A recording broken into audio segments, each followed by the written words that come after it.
బావోజీ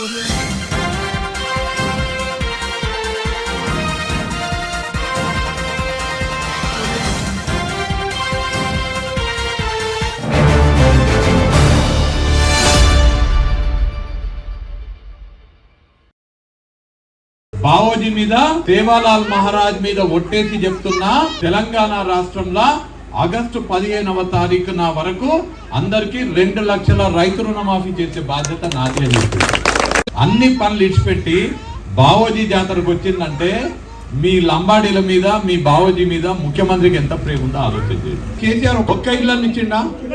అన్ని ఏవి లేకుండా మనకు. ఇప్పుడు మళ్ళీ మీరు అందరు మన పర్ణికమ్మ కోటేసిండ్రు, రేవంత్ అన్న ముఖ్యమంత్రి అయిండు, మీకు ఇందిరమ్మ ఇల్లు వస్తాయి, మీ తండకి సీసీ రోడ్డు వస్తుంది, మీ తండకి అండర్ గ్రౌండ్ డ్రైనేజ్ వస్తుంది, మీకు 4,000 రూపాయల పెన్షన్లు వస్తాయి, 200 యూనిట్ల కన్నా తక్కువనే కరెంట్ కాలుస్తారు. కాంగ్రెస్ ప్రభుత్వం కరెంటు ఫ్రీగా ఇస్తుంది. ఆనాడు ఇందిరాగాంధీ లంబాడీలకు రిజర్వేషన్ ఇచ్చింది కాబట్టి ఇలా మీ పిల్లలు చదువుకుంటున్నారు, మీ పిల్లలకు ఉద్యోగాలు వస్తున్నాయి. మన లంబాడీలకు ఉన్నటువంటి అన్నిటికన్నా పెద్ద ప్రమాదం